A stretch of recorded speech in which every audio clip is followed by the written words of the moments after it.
จากคนที่พากันนางเบิงหมอลำอยู่ซื่อๆเสียงเพลงจากน้องธิดาลาวดังขึ้นคนลุกขึ้นเพื่อแลนไปเกาะขอบเวทีขอจับมือถือแขนบางคนเต้นนำเต็มหน้าเวทีนี่คือปรากฏการณ์ใหม่ที่เกิดขึ้นกับน้องธิดาลาวสวัสดีสบายดี FC แฟนคลับทุกทานที่เคารพและนับถือเป็นอย่างสูงมาพบมาพ่อกันคลิปนี้เป็นเรื่องเล่าที่น่ายินดีการแสดงของน้องธิดาลาวในค่ำคืนที่ผ่านมานี่ค่อนข้างว่าได้มาตรฐานสูงกว่าเก่าบ่ตื่นเวทีสามารถต่อปากต่อคำกับพิธีกรพงลำเพลินได้สามารถคล้องใจแฟนๆที่นั่งชมอยู่ทางด้านหน้าเวทีน้องธิดาลาวออกมาคนลุกขึ้นเพือกบางคนก็สงสัยเสียงดังแจ้วแจ้วหน้าตามันเป็นแนวใดวะพากันยางเข้ามากลุ่มมือเงียบเบิ่งหน้าตาของน้องธิดาลาวโอ้โหน้องธิดาลาวห้องจะเข้านึงกับยางมาหาจับมือถือแขนมอบทริปให้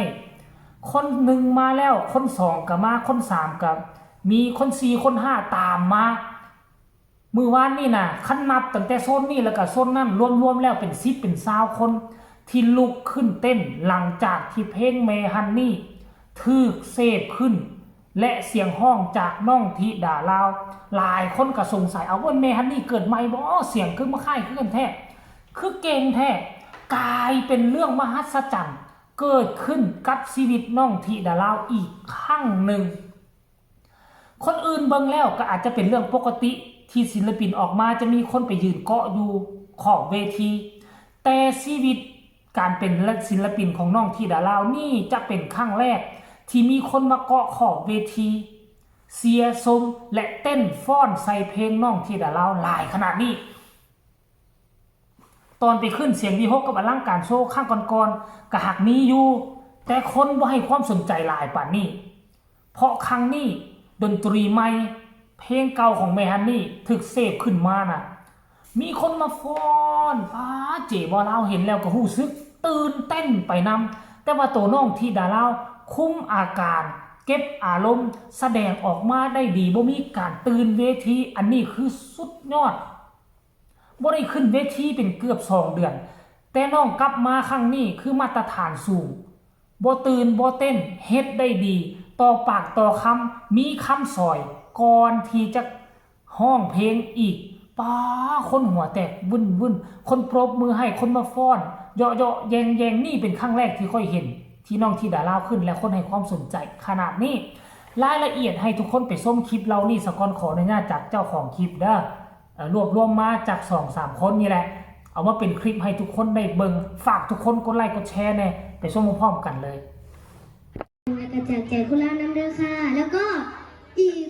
6 บทเพลงอย่างความที่ทอดค่ะสืบสานตำนานเพลงของแม่ฮันนี่ศรีอีสานนะคะฝากในเด้อค่ะฝากเป็นกำลังใจน้องธิดาลาวดูได้ทางช่องพ่อภูศรีวิไลแล้วนะคะตอนนี้ออนแอร์แล้วค่ะ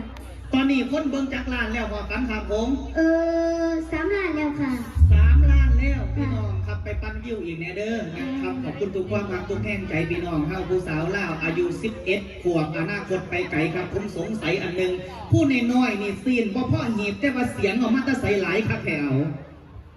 อย่าพูดบ่ล่ะค่ะอย่าพูดครับหนูแลนหยอกกับหมาอยู่เพื่อนค่ะนี่กอดมากกันเลยไงค่ะ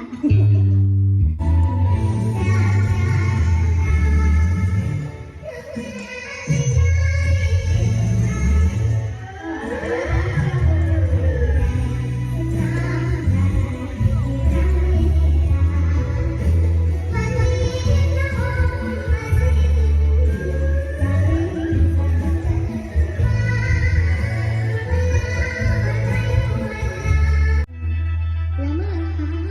าคุณ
ำหรับตัวค่อยว่านี่คือปรากฏการณ์ใหม่ที่มันเกิดขึ้นบ่แม่นปรากฏการณ์ใหม่ของวงหมอลำนะปรากฏการณ์ใหม่ของชีวิตน้องธิดาลาวที่ผ่านมานี่บ่มีคนที่จะมาเกาะขอบเวทีหลายขนาดนี้และมาไล่ทิปมือที่เขาจะเอามาให้นะป้าน้องกับเบมือสิแล้วก็คนก็มาจับคนก็มาจับแบบนี้แหละเอาให้แล้วก็จับเอาให้แล้วก็จับมือมันเป็นภาพบรรยากาศคือบ่เคยเกิดขึ้นในชีวิตของน้องธิดาลาวมาก่อนนี่ถือว่าเป็นครั้งแรกอยู่บนเวทีของอลังการโชว์มันเป็นเรื่องเล่าดีๆนั่นแสดงว่าน้องมีสิ่งที่สามารถยึดเหนี่ยวจิตใจคนที่นั่งชมอยู่ด้านหน้าเวทีได้ขอเพียงแต่เสียงน้องห้องขึ้นมาคนก็สงสัยแล้วด้วยความสงสัยเสียงผู้ใดคือเสียงเด็กน้อยแท้ก็เลยพากันลุกมาเบิ่งใกล้ๆก่อนนะพอนั่งอยู่ไกลมันกะบ่เห็นหน้าตาดีบางคนสองคนน่ะยืนเฮี้ยงกันนี่แหละกุมมืออยู่เบิ่งไผวะเกิดจากความสงสัยงับเข้ามาเบิ่งใกล้ๆหน้าตาเป็นแบบนี้เด้ธิดาลาวคนดังจากฝั่งซ้ายว่าซั่นเด้โอ้โหทุกคนเลยเห็นแบบนี้เลยค่อยรู้สึกดีอกดีใจแทนน้องธิดาลาวค่อยกระตื่นเต้นแทนน้องธิดาลาวด้วยซ้ำไปบ่คิดบ่ฝันว่าการกลับมาครั้งนี้มันจะเป็นการกลับมาแบบสร้างกระแสแล้วก็สร้างความยิ่งใหญ่ให้กับน้องตามที่ค่อยเบิ่งนะตอนนี้ไปวงอลังการโชว์คงจะดึงน้องมาขึ้นเวทีร่วมกันตลอดแหละเพราะว่าตามที่ค่อยมาเบิ่งเมื่อคืนนี่น่ะตัวน้องธิดาลาวสามารถสร้างสีสันให้กับเวทีนี้สร้างความฮือฮาให้กับเวทีนี้อ่ะแล้วมันจะมีเซอร์ไพรส์ยิ่งใหญ่กว่านั้นท่านผู้ชม FC แฟนคลับเอาไว้ให้คลิปต่อไปก็แล้วกันค่อยจะมาเฮ็ดให้มันเซอร์ไพรส์มีคนบุกหลังเวทีตามจ้างน้องธิดาลาวเอาไว้คลิปหน้าสำหรับคลิปนี้ฝากทุกคนกดไลค์กดแชร์กดติดตามไว้แน่เพื่อจะไม่พลาดคลิปดีๆแบบนี้อีกต่อไป